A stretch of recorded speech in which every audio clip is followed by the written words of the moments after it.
1절. 예, 우리 다 같이 합독하겠습니다. 예수 그리스도의 계시라. 이는 하나님이 그에게 주사 반드시 속히 일어날 일들을 그 종들에게 보이시려고 그의 천사를 그의 종 요한에게 보내어 알게 하신 것이라. 아멘. 자, 우리가 요한계시록 그러면 보통 어떻게 듣냐면은 그거는 굉장히 어렵대. 그리고 잘못 읽으면 위험하대.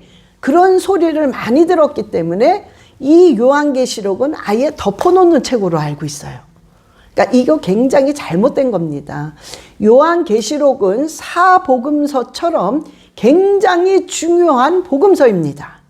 그래서 이 요한계시록은 너무나 쉬울 뿐만 아니라 우리가 사복음서를 마태, 마가, 누가, 요한을 접한 것처럼 요한계시록도 똑같이 그런 식으로 접해야 되는 책이 바로 요한계시록입니다. 그래서 우리가 생각을 바꿔야 돼요. 인식을 바꿔야 됩니다. 우리가 이제는 우리가 요한계시록, 오늘 말씀 그대로 요한계시록은 하나님의 계시입니다. 예수 그리스도의 계시예요. 앞으로 일어날 일들을 한 계시입니다. 그래서 이거를 읽는 자는 이 교회 이제 사도 요한이 편지를 써요. 교회마다. 그래서 주의 종이 그걸 받습니다. 그래서 여러분처럼 이렇게 앉아 있는 사람들에게, 성도들에게 읽어주는 거예요. 그래서 읽는 자와 듣는 자와 그 다음에 그걸 들은 자들이 행했을 때, 그대로 행했을 때 복이 있을지어다 하나님 말씀하셨어요. 그래서 우리 요한계시록 1장 3절 보시겠습니다. 요한계시록 1장 3절. 예, 시작. 이 예언의 말씀을 읽는 자와 듣는 자와 그 가운데 기록한 것을 지키는 자는 복이 있나니 때가 가까움이라. 아멘. 자, 그래서 오늘 제가 얘기를 합니다. 여러분에게 말씀을 할 때 여러분들은 이거를 듣고 그대로 지키는 자면 하나님께 복을 받을 수 있는 놀라운 복된 자가 된 줄 믿습니다. 자, 그러면 요한계시록은 아주 쉬워요. 그런데 여러분들이 요 틀만 벗어나지 않으면 아주 쉬운 겁니다.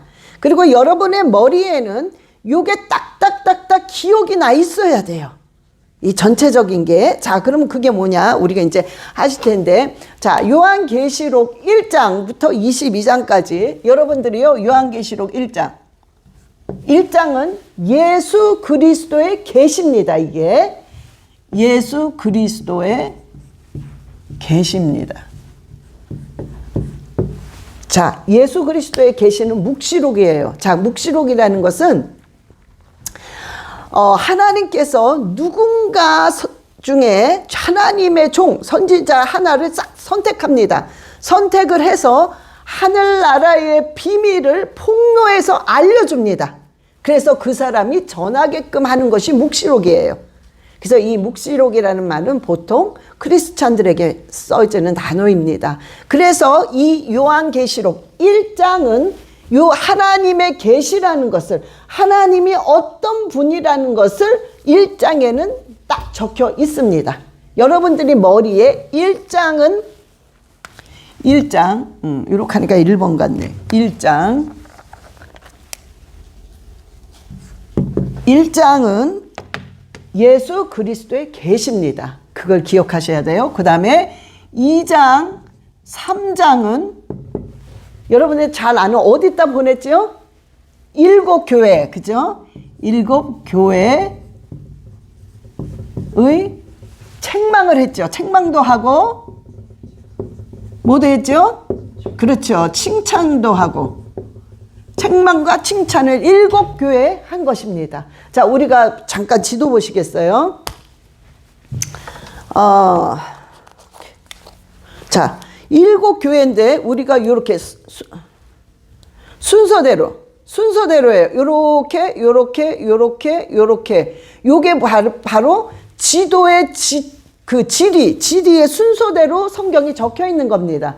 그래서 에베소 교회, 서머나 교회, 버가모 교회, 두아디라, 사대, 빌라델피아, 라오디게아 요 교회가 요렇게 됐기 때문에 바로 사도 요한이 바로 요 앞에 반모섬에 유배되어서 지금 요한 계시록을 쓴 거예요.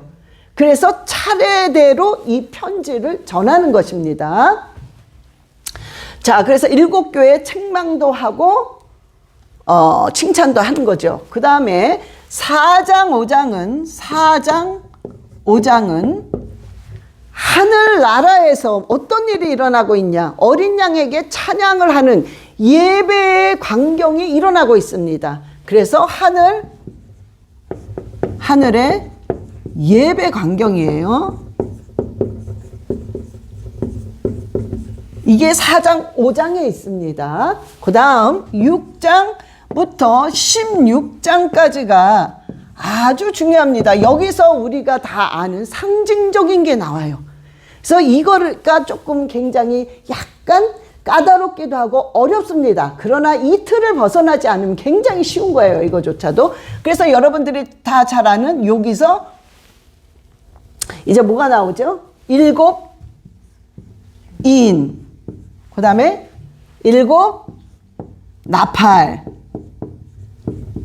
그 다음에 7 마지막 재앙 7 대접. 그렇죠. 자, 이것이 6장부터 16장까지 상징적인 거면서 이렇게 7인, 7 나팔, 7 대접이 나옵니다.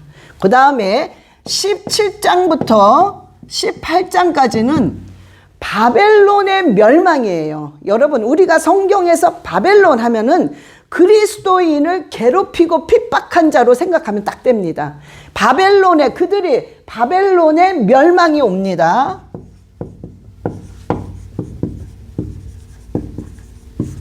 멸망. 오케이. 그 다음에 19장에서 20장까지는 바로 예수 그리스도의 승리. 그래서 그때 천년 왕국이 이루어집니다. 천년 왕국. 그 다음에 마지막에 21에서 22장까지는 새 하늘과 새 땅. 새 하늘과 새 예루살렘이죠. 새 땅. 새 예루살렘이에요. 자, 요렇게 우리가 앞으로 1장부터 22장까지가 우리 삶이, 우리 인생이 여기서 끝납니다. 이젠 지구가 다 없어지고 새 하늘과 새 땅이 이제 생기는 것입니다.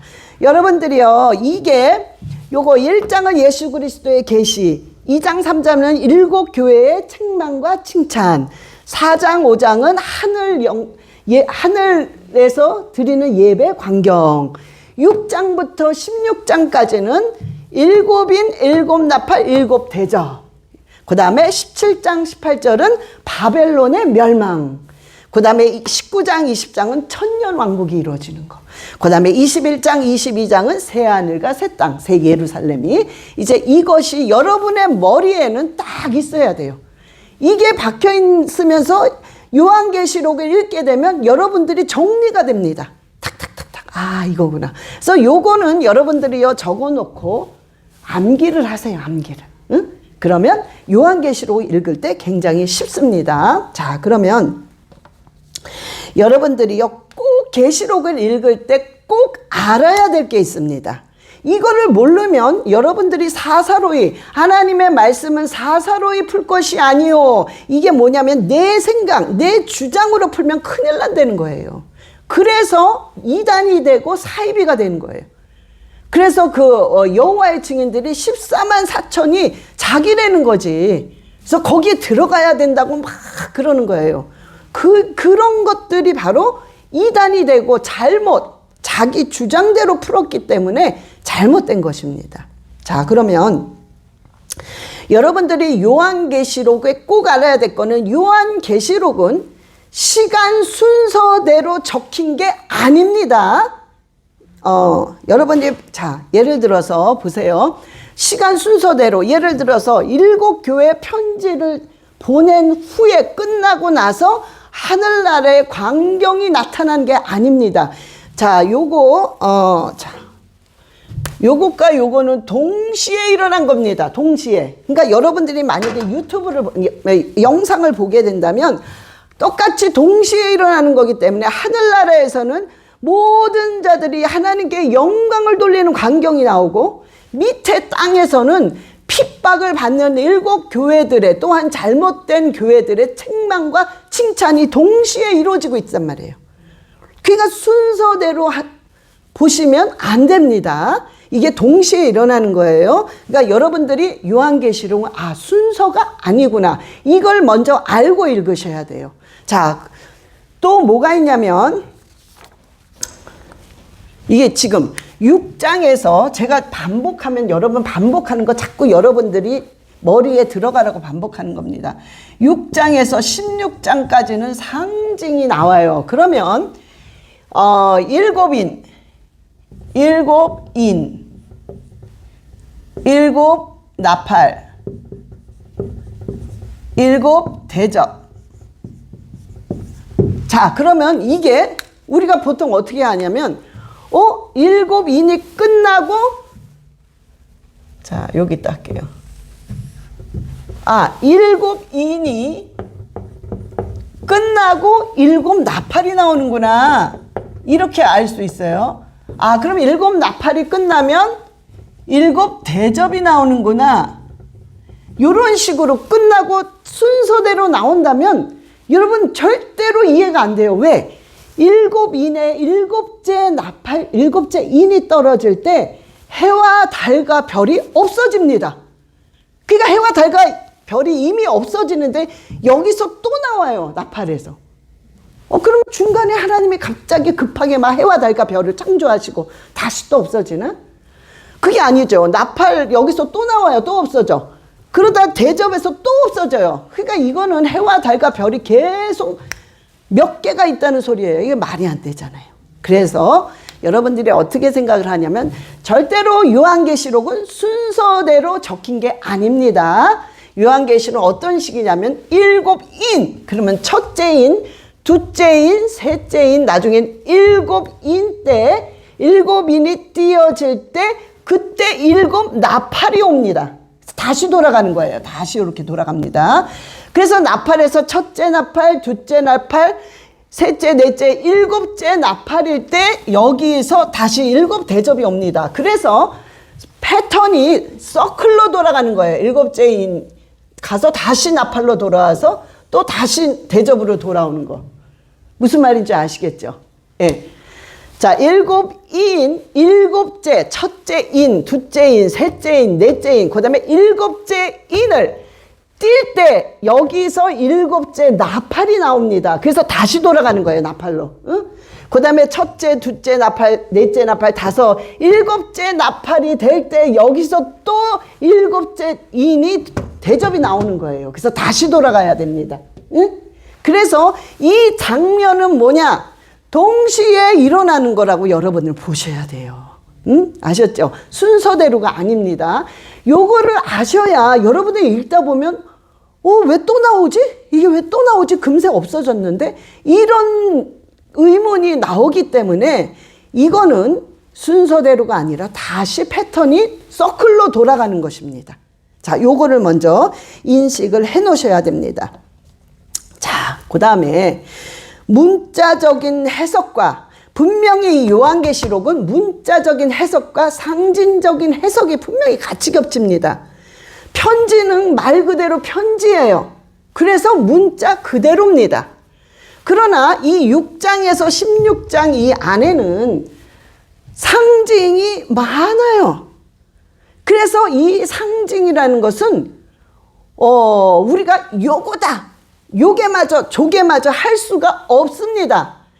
그냥 어떤 상징으로 얘기를 하든 간에 맞을 수도 있고 틀릴 수도 있지만 그것 때문에 천국 못 가고 지옥 가는 경우는 아니란 말이에요. 그래서 이 상징은 여러분들이 어떻게 풀든 간에 내 개인적으로 주장만 안 한다면 여러분들이 무슨 큰일 나는 건 아닙니다. 예? 그러나 분명히 이 상징은 그 시대의 배경이 있고 문화 배경이 있단 말이에요. 제가 이제 예를 들어 보일 겁니다. 자, 그렇기 때문에 여러분들이 분명히 그걸 아셔야 돼요. 아, 문자적인 해석은 문자 그대로 해야 됩니다. 상징적인 해석은 상징을 해야 돼요. 그렇기 때문에 문제가 생겨버리는 거예요. 문제가. 자, 14만, 예를 들어서 14만 4천, 그러면 14만 4천 명 요걸 문자 그대로 풀면 좋아. 이게 이스라엘 민족이란 말이야. 그 문자 그대로 풀어도 이스라엘 민족이 들어갑니다. 그래서 괜찮은 거예요.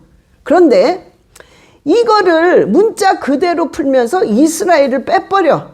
그리고 이게 자기라고 그래. 여호와 증인들이 그렇죠. 자기네가 요 안에 들어가야 돼서 빨리 전도해야 된다고 하죠. 그래서 잘못되는 거예요. 실상은 14만 4천은 숫자로 풀어도 이스라엘 민족이라는 게 있지만, 이제 제가 이제 다음 주에 아마 할 것 같아요. 이게 너무 많아서 이 숫자라는 것은 의미가 다 있는 것입니다. 의미가. 그래서 결국에는 14만 4천이라는 수는 아, 그리스도인들의 엄청난 숫자구나. 그걸 알게 되어 있어요. 응? 자, 그런데요. 자, 봅시다. 먼저 7교회를 알아야 될 점이 있어요. 7교회. 자, 7교회 편지를 합니다. 그러면 2교회만 뭘 받죠? 칭찬을 받아요. 어떤 교회죠? 필라델피아 교회, 서머나 교회. 요거 2개는 외우셔야 됩니다. 필라델피아 교회, 서머나 교회. 자, 요 2교회가 칭찬을 받는데요. 첫 번째 필라델피아 교회 먼저 보겠어요. 필라델피아와 그 서머나 교회인데, 필라델피아 교회는 왜 칭찬을 받는가? 왜? 작은 능력을 가지고 있어. 정말 무능력해. 아무것도 할 수 없는 작은 능력을 가졌는데 그거를 믿음으로 해냅니다. 그래서 하나님이 칭찬을 하십니다. 응? 그러면서 또, 자, 서머나 교회도 칭찬을 해요. 근데 왜 칭찬하죠? 서머나 교회는 그 환난이 아주 특별합니다. 그 핍박이. 그러면서도 너무너무 궁핍해요. 너무 힘들고 가난합니다. 근데 이런 상황 속에서도 이 믿음을 지키고 이겨냈기 때문에 칭찬을 받습니다. 자, 그러면 우리가 보통 오해하는 게 여기서 뭐냐면 7교회에서 2교회는 칭찬을 받고 5교회는 책망을 받았기 때문에 5교회는 지옥 간다. 이렇게 생각하시는 분들이 의외로 많습니다. 절대로 그게 아니라 2교회는 그냥 특별하게 잘했기 때문에 칭찬을 한 거고, 나머지 5교회는 잘못된 게 있어서 책망을 하지만, 죄도 짓고 실수도 했기 때문에 책망하지만, 성경 맨 밑에 여러분이 끝까지 읽으세요. 7교회의 공통점으로 하나님이 하신 말이 뭐냐? 이기는 자는 내가 생명의 면류관을 주마. 이기는 자는 내가 흰돌을 주마. 이기는 자는 내가 열매를 맺게 하마. 이 약속을 7교회 똑같이 그대로 하셨습니다. 아멘. 그래서 2교회는 칭찬해서 2교회는 천국 가고 5교회는 지옥 간다가 아니라 7교회 똑같이 기회를 줬기 때문에 너희들이 죄를 짓고 실수하고 절망이 있다 할지라도 반드시 말씀과 기도로 인내하며 이겨내라는 거예요. 그러면 천국 간다는 것입니다. 그러니까 기회가 똑같이 7교회에 다 줬단 말이에요. 아니, 칭찬받는 2교회는 못하러 줍니까? 칭찬받았는데 아니죠. 잘했다고 끝까지 잘하는 게 아닙니다. 언제 어떻게 될지 모른단 말이에요. 언제 변절될지, 언제 잘못될지. 그러니까 하나님은 7교회 칭찬하고 책망도 했지만 결론은 똑같이 주시는 겁니다. 이기는 자는 반드시 너희가 죽도록 충성해라. 이기는 자는 내가 너에게 생명의 면류관을 주리라. 하나님 약속해 주시는 거예요. 우리가 죄짓고 실수합니다. 고집핍니다. 판단 잘못합니다. 정말 여러 가지 죄를 짓지만 하나님이 그것 때문에 너 잘못됐어. 넌 안 돼. 이게 아니라 하나님이 똑같이 이겨내라. 말씀으로 기도로 이겨내라. 예수 그리스도의 피로 회개해라. 이래서 다시 회복을 하라고 기회를 저와 여러분에게 주시는 것입니다. 그래서 우리는 말씀과 기도로 이겨야 돼요.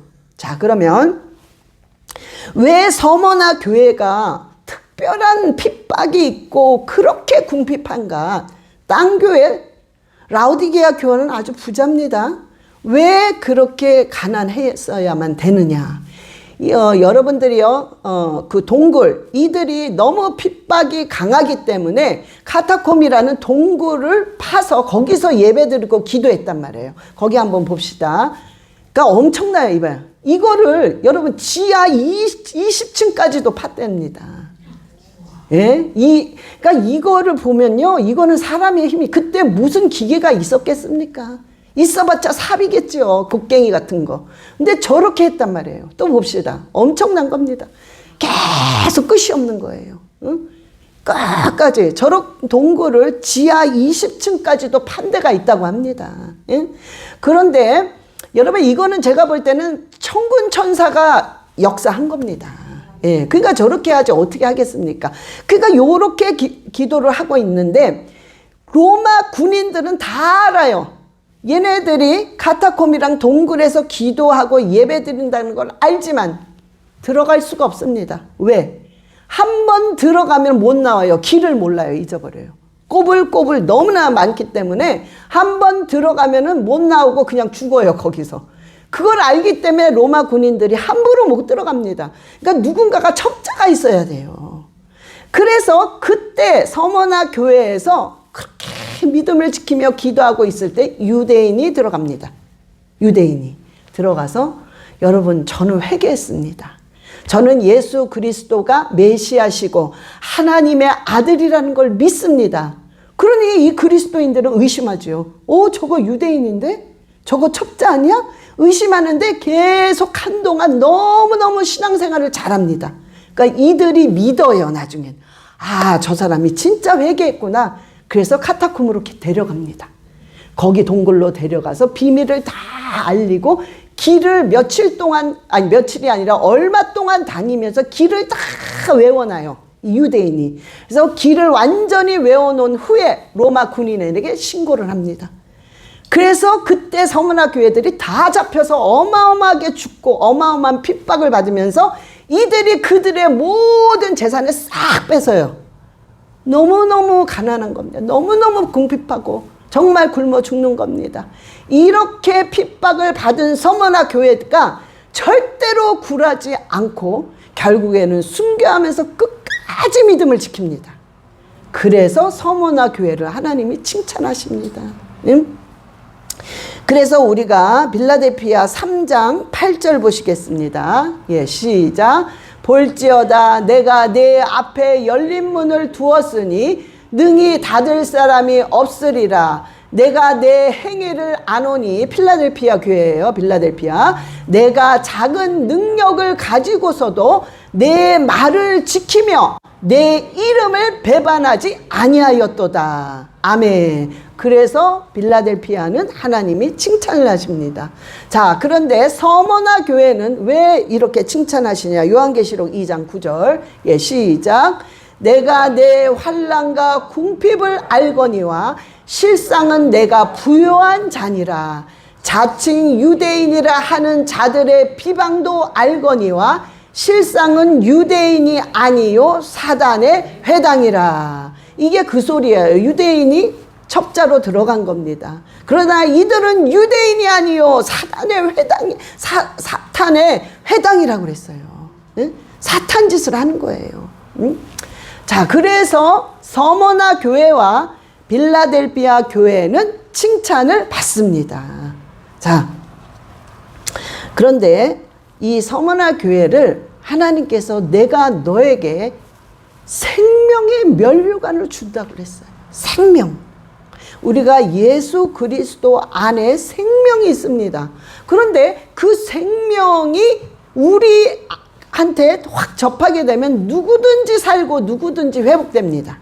이 생명은. 그런데 이 생명을 어떻게 잡고 어떻게 나한테 끌어들이는지 어떻게 생명을 받아야 되는 건지 보이지 않기 때문에 모릅니다.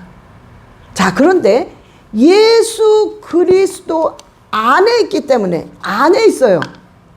그런데 우리는 요거를만 뺄 수가 없단 말이에요. 그러면 어떻게 해야 됩니까? 그럼 어떻게 우리 걸로 만듭니까? 이걸 뺄 수가 없어. 생명이라는 거는. 그럼 어떻게 해야 되죠? 그렇죠. 예수 그리스도를 통째로 끌어안으면 돼요. 그럼 다 갖는 거란 말이에요. 그래서 우리가 예수 그리스도를 안 믿는 자들이 영접을 하게 되면 그 동시 생명이 쫙 퍼집니다. 그래서 그들의 생각이 바뀌고 그들의 마음이 바뀌는 거예요. 그래서 우리가 예수 그리스도를 영접하고 예수 그리스도를 만난다는 것은 생명이 내 안에 들어간다는 소리입니다.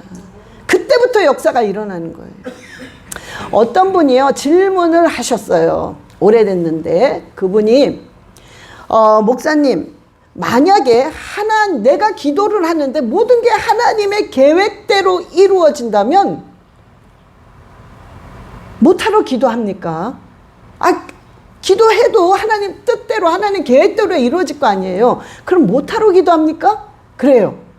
근데 그 소리를 순간 들으니까 내가 그 말이 맞긴 맞네? 그 순간 와요. 근데 이거 뭐라고 답하지? 자, 그런데요, 성령께서 지혜를 어떻게 주시냐면, 자, 보세요. 우리가 기도를 합니다. 근데 왜 기도하겠어요? 문제가 있으니까. 문제가 절대로 있으니까 하는 거지. 문제 없으면 기도 안 합니다, 사람은. 자, 문제가 있어 기도해요. 그러면 하나님 요거 문제 해결해 주세요. 요거 해주세요. 저거 해주세요. 이거를 통틀어서 뭐라고 얘기하느냐? 복을 달래는 거예요. 복을 한마디로. 하나님 복 주세요. 그럼 계속 그 기도만 해. 하나님 이거 해주세요. 이걸 해결해 주세요. 막 계속 하다 보면 우리가 결국에는 하다가 뭐를 만나느냐? 복의 근본을 딱 만나요. 결국에는 우리가. 근데 그 복의 근원이 누구냐? 예수 그리스도입니다. 그러니까 우리가 그냥 요거 주세요, 저거 주세요. 참 이기주의자 같은 기도이지만 이것을 계속 하다 보면은 결국엔 예수 그리스도를 딱 만나기 때문에 그 만날 때 그분 안에 있는 생명이 나한테 쫙 퍼집니다. 그래서 회복이 되고 축복을 받고 많은 열매를 맺을 수가 있는 것입니다. 그래서 중요한 건요, 여러분 예수 그리스도를 만나야 돼요. 예? 자녀를 놓고 기도하실 때 하나님 요거 회사 요거 취직되게 해주세요. 대기업 취직되게 해주세요. 빨리 승진하게 해주세요. 어떻게 해주세요. 월급이 올라가게 해주세요. 그 기도도 중요하지만 여러분들이 제일 빠른 기도는 빨리 이 자녀가 하나님을 만나게 해주세요. 만나면 그 생명이 쫙 퍼지기 때문에 나중에는 모든 문제가 다 해결되고 회복되고 축복을 받게 되어 있어요. 그래서 우리는 기도 순서가 하나님을 무조건 인격적으로 먼저 만나게 해달라고 기도하셔야 돼요. 아멘. 자, 그러면 요한계시록 2장 7절 잠깐 보세요. 아까 이기는 자는 이런 식으로 하나님이 7교회에 다 표현을 하셨습니다. 시작. 이기는 자는 성령이 교회들에게 하시는 말씀을 들을지어다. 이기는 그에게는 내가 하나님의 낙원에 있는 생명나무의 열매를 주어 먹게 하리라. 아멘. 이런 식으로 이기는 자라는 요 단어 표현을 7교회에 똑같이 하셨습니다. 그거를 여러분들이 읽을 때마다 기억을 하셔야 됩니다. 아멘. 자, 그 다음에 너무 중요한 건 뭐냐면 시대적인 배경을 여러분이 반드시 하셔야 돼요. 자, 지금 2000년 전에 이 네로와 도미니안 황제의 핍박의 시대인데 그 시대를 지금 우리 2023년도에 맞추면 절대로 우리는 이해할 수가 없어요. 그래서 시대적인 배경을 여러분들이 알고 있어야 돼요. 자, 제가 이거는 아주 간단하게 얘기할게요. 그래야 여러분들이 감을 잡습니다. 자, 그때는 핍박 시대예요. 어떤 시대? 그리스도인을 핍박하는 시대입니다. 그래서 그냥 그 핍박의 이유가 딱 두 가지예요. 하나님의 말씀을 전하고 예수 그리스도를 증언했다는 두 가지 이유 때문에 어마어마한 핍박을 합니다. 그러니까 예수 그리스도의 증언도 자기 증언이라는 게 뭡니까? 자기 주장, 자기 감정을 나타내는 게 아니라 본 거를 그대로 말하는 게 증언입니다. 그러니까 그거 했다고 어마어마한 핍박을 하고 죽여버리는 거예요. 응? 자, 이런 시대인데 네로 황제 시대 때도 핍박이 엄청났는데 그 다음 황제인 도미티안 황제가 이제는 초기 집권을 잡았습니다. 근데 이 도미티안 황제가 초기 집권을 잡을 때는 처음에 초기니까 세력이 약했어요. 그래서 핍박을 그렇게 강하게 하진 않았습니다. 강했지만 그런데 이 도미티안 황제가 10년 정도 지났을 때예요. 그러니까 AD 90년에서 한 92년 그 사이에 10년이 되면서 어마어마한 그 정치적인 그 힘을 키웠습니다. 그래서 웬만한 모든 정치를 막 틀어잡았어요. 그래서 요때 그리스도인들의 상상할 수 없는 핍박이 주어지기 시작합니다. 근데 왜? 이 도미티안 황제가 어느 날 발표를 합니다. 여러분, 저는 사람이 아닙니다. 여러분, 저는 신입니다. 그래서 저에게 황제라고 부르지 마세요. 저에게는 나의 주, 나의 하나님이라고 부르세요. 이렇게 돼버린 거예요. 그래서 황제라고 모르고 황제님 이러면 죽입니다. 나의 주, 나의 하나님이시여. 이렇게 불러야 돼요. 그러니 그리스도인들이 그 발표를 듣고 뭐라고 합니까? No! 저 사람은 사람이지 신이 아닙니다. 오로지 신은 예수 그리스도 하나님 뿐입니다.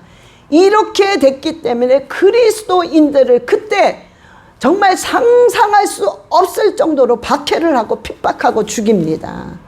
이때 요 시대, 요 도미티안 요 시대란 말이에요. 바로 요 어마어마한 박해를 받는 요 시대 때 사도 요한이 예수 하나님의 말씀을 전하고 그냥 예수 그리스도를 증언했다는 거 하나 때문에 두들겨 맞고 쇠고랑을 차고 아까 그 반모섬 있죠, 여기 그 반모섬으로 유배당합니다. 요 앞에 반모섬. 그때 그 시기란 말이에요.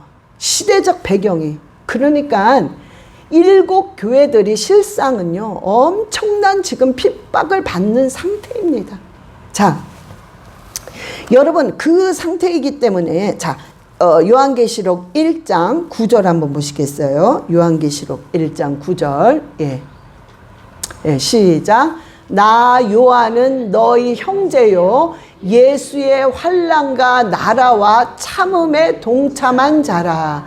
하나님의 말씀과 예수를 증언하였으므로 말미암아 반모라 하는 섬에 있었더니. 아멘. 그러니까 하나님의 말씀을 증거하고 예수를 증거하는 그것 때문에 반모섬에 붙잡혀서 여기서 요한계시록의 계시를 받고 편지를 쓰기 시작하는 거란 말이에요. 바로 그 시대적 배경이 이렇게 어마어마한 핍박의 시대였단 말이에요. 여러분들이 그거를 알고 있어야 성경을 읽을 때 감이 온단 말이에요. 근데 그거를 지금 우리 2023년도에 맞추면 어떻게 합니까? 절대로 안 되죠. 자, 그러니까 여러분들이 그 시대적 배경을 분명히 아셔야 됩니다. 응? 자, 그러면 자 보세요. 시대가 완전히 핍박 시대니까 표현을 어떻게 합니까? 제대로 못합니다. 안 그러면 핍박이 와 또 줄게?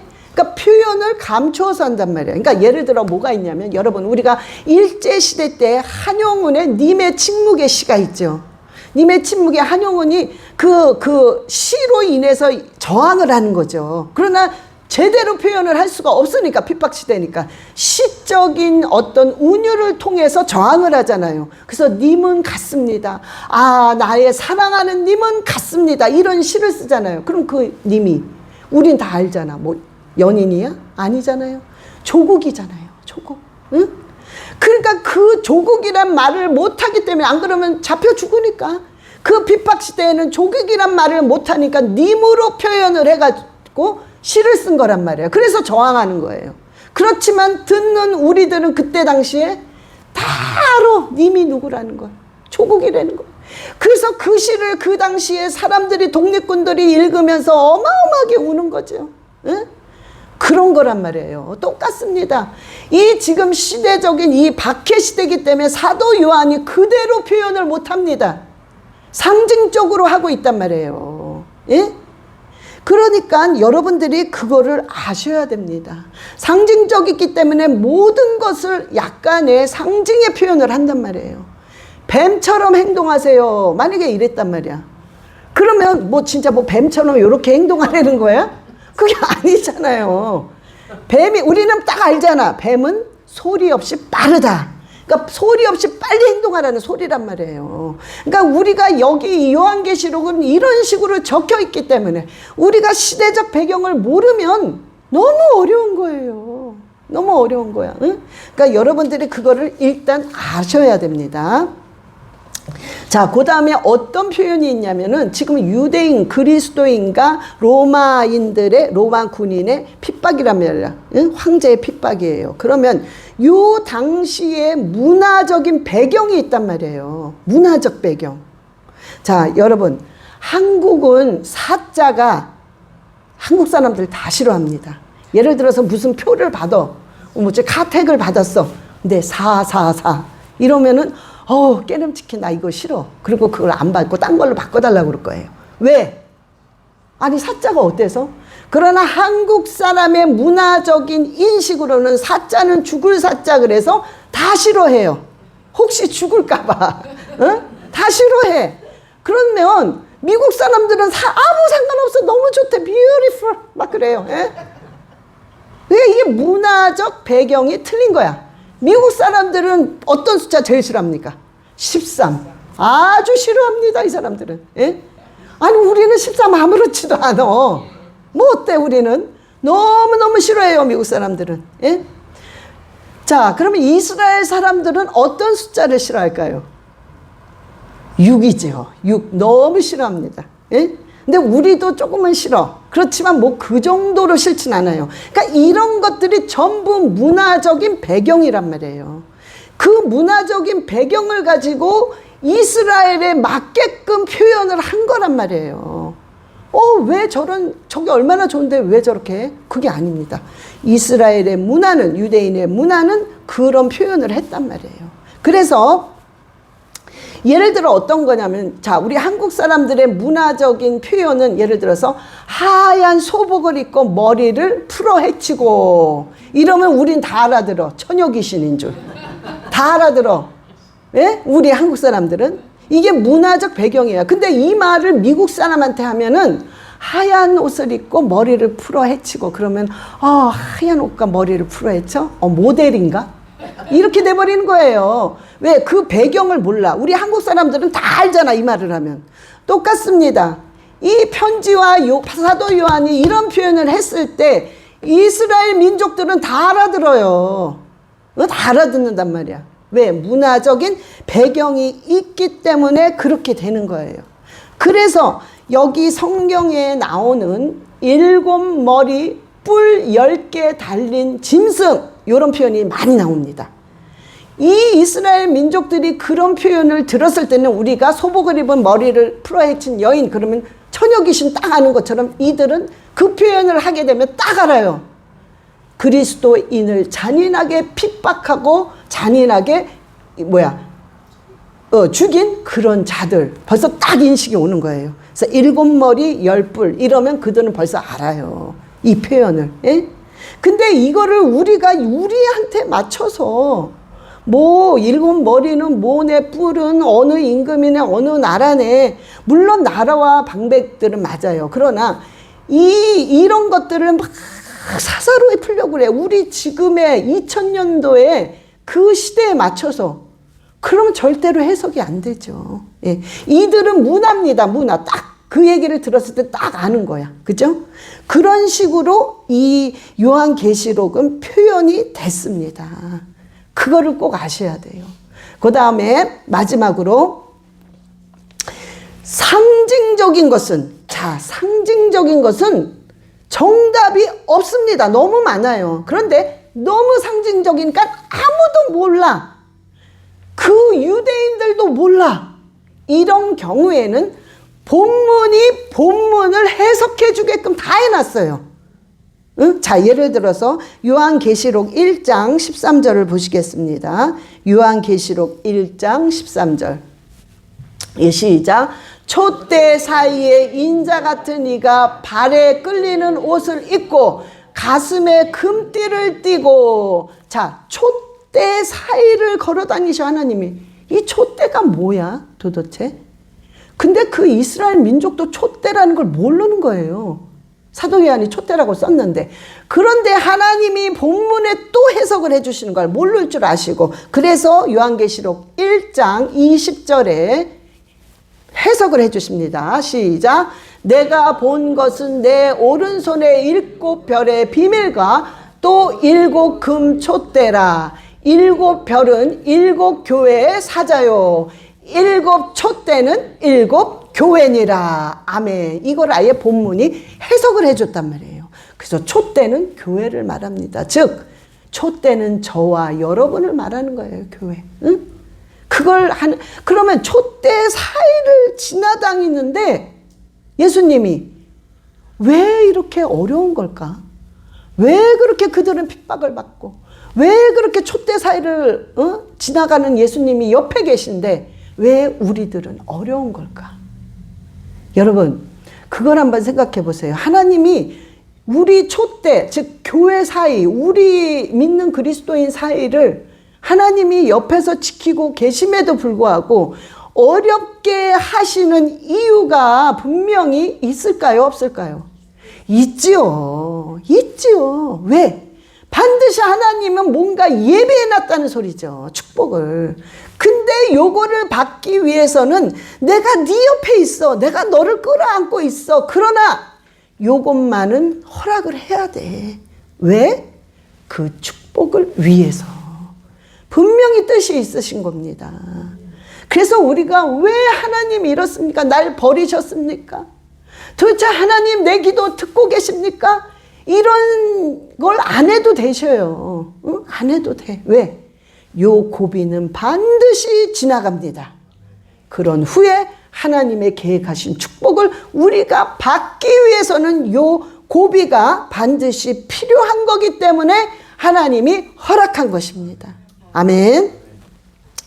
자, 그러면 또 뭐가 있냐? 여러분 요한계시록 17장 1절 한번 보세요. 요한계시록 17장 1절 시작. 또 7 대접을 가진 7 천사 중 하나가 와서 내게 말하여 이르되 이리로 오라. 많은 물 위에 앉은 큰 음녀가 받을 심판을 내게 보이리라. 아멘. 자, 물 위에 큰 음녀가 앉았대요. 그러니까 어떤 사람도 뭐라고 해석한 줄 아세요? 자유의 여신상이래. 그게 참 이게 너무나 황당한 겁니다. 예? 그래서 이미 지금 요한계시록 시대가 지금 지났다는 거죠. 예? 이거를 말이라고 해석을 합니까? 자, 이런 거는 물 위가 정말 물 위에 어떤 여자가 음란한 여자가 앉았다는 겁니까? 물 위에 어떻게 앉아? 자, 그래서 요런 거를 본문이 그대로 또 해석을 해놨습니다. 자, 요한계시록 17장 15절에 해석을 해놨어요. 시작. 또 천사가 내게 말하되 내가 본 바 음녀가 앉아있는 물은 백성과 무리와 열국과 방언들이니라. 아멘. 자, 물이 어떤 건지 아시죠? 온 열방이라는 거예요. 온 열방, 잘 나가는 정치인, 왕, 나라, 거기를 큰 음녀가 깔고 앉았다는 거예요. 자, 깔고 앉으면 이게 무슨 표현이죠? 뭔가를 다 해놓고 거기 깔고 앉았다는 거예요. 다스린다는 거예요. 다스린다는 거예요. 이 큰 음녀가 나라와 왕과 모든 정치하는 정말 우두머리 사람을 깔고 앉아서 정치를 한다는 소리예요. 그러니까 다스린다는 소리입니다. 결국에는 이 음녀는 바벨론을 가르치는데요. 그 바벨론이 누구냐 이제 그런 거죠. 자, 그런데요. 이거는 뭐 맞다 안 맞다는 할 수 없어요. 그런데 그 깔고 앉은 음녀는 그냥 우리가 종교 지도자로 우리가 보통 생각합니다. 종교 지도자 중에 한 명이다. 예? 이렇게 우리가 이제 해석을 하는데, 어찌됐든 이렇게 그대로, 물이라는 것은 그대로 하나님이 본문을 해석하게끔 해줬기 때문에 어려울 게 없습니다, 여러분. 응? 어려운 거는 본문만 읽으면 알게 되어 있기 때문에, 요한계시록을 읽으실 때 여러분은요, 너무너무 쉬운 겁니다. 자, 제가 오늘 얘기한 이것을 여러분이 딱 기준, 요게 틀이에요. 요 기준으로 딱 생각해서 요한계시록을 읽게 되면 여러분 머릿속에 쏙쏙쏙쏙 들어옵니다. 그리고 잘 안 풀리는 거는 여러분들이 주석을 본다거나 이렇게 하게 되면 금세 알게 되어 있어요. 아멘. 그래서 오늘은 시간이 좀 많이 가서 다음 주에는 요한계시록을 마치는데 아주 중요한 거 있죠. 14만 4천, 24장로, 그 다음에 이런 666 이런 거에 대해서, 그거에 대해서 한 번 더 하고 마치겠습니다. 예, 이상입니다. 우리 다 같이 기도하시겠습니다. 주님, 정말 내가 요한계시록의 이 엑기스 같은 복음서를 정말 읽을 때 명함을 달라고 기도하시기 바랍니다. 주 예수여, 주 예수여, 주 예수여. 아버지, 우리가 요한계시록을 읽을 때 하나님의 예수 그리스도의 계시를 받게 하시고 주여 명함을 주셔서 마음의 기쁨과 소망을 가질 수 있도록 주님 인도하여 주시옵소서. 아버지여, 요한계시록을 읽는 자에게, 반드시 지키는 자에게 복된 자가 될 수 있도록, 복이 임할 수 있도록 주님 인도하여 주시옵소서.